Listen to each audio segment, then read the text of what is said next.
generally speaking, most people are not willing to look at their own shit, and they're not willing to face uncomfortable truths.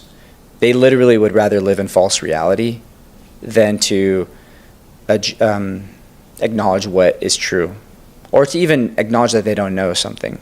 And so when people do come at me for advice and things, it's very rare that people really truly want you to tell them what to do and stuff. Sometimes it does happen, but people are complicated. And so I use a couple of principles that are universally true in my experience. And what it is people want to be validated. That's one principle. People want to feel needed and important. People want to feel connection. People, they want to feel love and excitement. They want to feel adventure in their life, feel stimulation. You know, those are all universal truths. And so when someone's coming to me, they're coming to me for advice, I more often am really trying to find out deeper what they need or what they want. Are you trying to find out what they want in one or some of those universal needs? Is that the end of your question? Yeah. Sorry. Question mark? I'm just trying to get clarity. I'm trying not to put a label on it yet. I'm just trying to observe everything without judgment. I'm trying to look at what they're saying and just try to look at it without me saying, oh, that she needs this, and therefore I'm going to give her this answer. Because that's usually where people start becoming know-it-alls. And I feel like most people have the answers. They just need a little help to like feel these universal things. So like a lot of times people don't want to be told what to do. You'll actually hear, like, it's very rare that I actually will try to give tons of advice. Not rare, but it's not common. It's more often that I'm really trying to help people get clarity and also myself get clarity. And the reason why I trust my own judgment more is because I'm very aware that I don't know a lot, if anything. It's very rare that I feel like I could tell you the answer for this. I do know that people generally, in my experience, are governed by principles. And whenever I operate in these principles, people respond well. And people wanting advice is very rarely actually them wanting advice. It's really them needing something else. So this has now transpired from a thing you notice to now now we've defined that you notice relevance. Mm-hmm. If you know what the objective is, you can find the relevant information.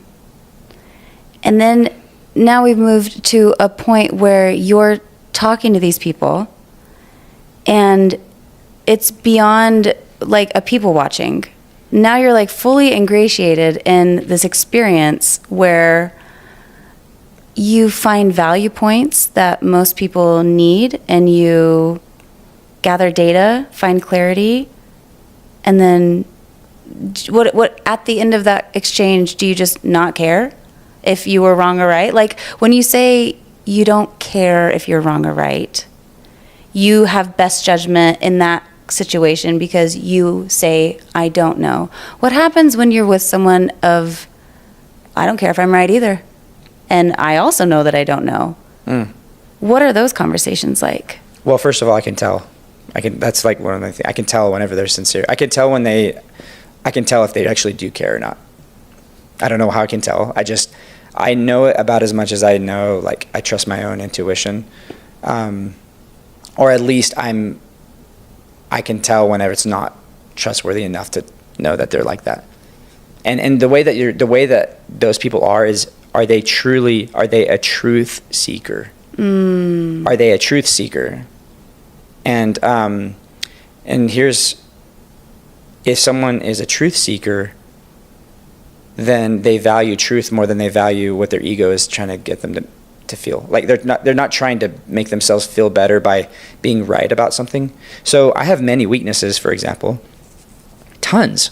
So many. And I need you, like, look at you over there. I'm gonna stay quiet. So Keep the you're camera on, validating me Brandon. on my weak. But something, I just don't get a lot of my self-worth and my value from being right. I don't think it fucking matters. It literally isn't relevant to what my purpose of life is. Now, maybe it doesn't matter to me about what someone thinks of me. As much as I hate to admit it, I care what people think about me a lot, in the way that trying to please them or trying to not disappoint them. Those are some weaknesses of mine. But me feeling like being seen as right and something, it has nothing. I don't feel any. I'm like, this has nothing to do with me getting clarity or truth. It's not relevant. You don't right? feel better when you're right? Zero. I don't care. Do you feel worse when you're wrong? Zero. It doesn't matter. It's not relevant. It's not relevant. It doesn't matter. It doesn't have anything to do with my worth. It's like, it's kind of like a brainstorming session where people are like, this is this or this is that. It's a brainstorming. It's like you're trying to find out what is right. There's like a detective saying, ooh, there's this piece of information. That's interesting. Oh, I was wrong. That isn't what it. It's like that has nothing to do. He's like, oh, okay, that's not relevant. What's the information? What's the data that helps me get the answers to my questions, right? Yeah. And so that's literally how I see it. And I think having that mindset is one of the pivotal factors of being able to see more around you. It just takes out the ego. Like, you don't care. It's the same thing in poker when you get rid of fear, and when you get rid of trying to look good, and you're just consumed with curiosity and pure intent to understand things, you see a lot more. It's insane. So I do think that is true. And whenever someone is a truth seeker, you'll notice that it gets down to business real quick. Like Johnny Varai, I'll give him a shout out. He'll be okay if I say his name, but he's a truth. Please. Maybe he won't. But when we talk, it's very effective. We're not trying to look good in front of each. We're not trying to prove things. We just, well, what about this? No, I don't know about this. What about this? Okay, yeah, maybe. Let's try it out here. Let's try that. And so all that happens really quickly in the brain. And so here's the thing is, if I can go into this type of analogy. So I was having a conversation with one of my friends about poker. And the interesting thing about poker is that there's many people at the table. But if you were to say, what is the purpose of you playing poker? Like, there's a lot more answers. Then let's just say you are playing chess or something, and what's the purpose of you playing chess? I'm trying to learn. I mean, you could have multiple answers, but it's going to be less. Your purpose is you're trying to beat your opponent, generally speaking, right? You could say, I'm trying to learn. I'm trying to grow as a person, but those are... Trying to have a good time. Trying to have a good time, yeah. But in poker, there really is tons of aspects. There's more people. There's more dynamics. There's luck involved with skill. There's incomplete information. There's philosophy. So like, people are there for so many different reasons.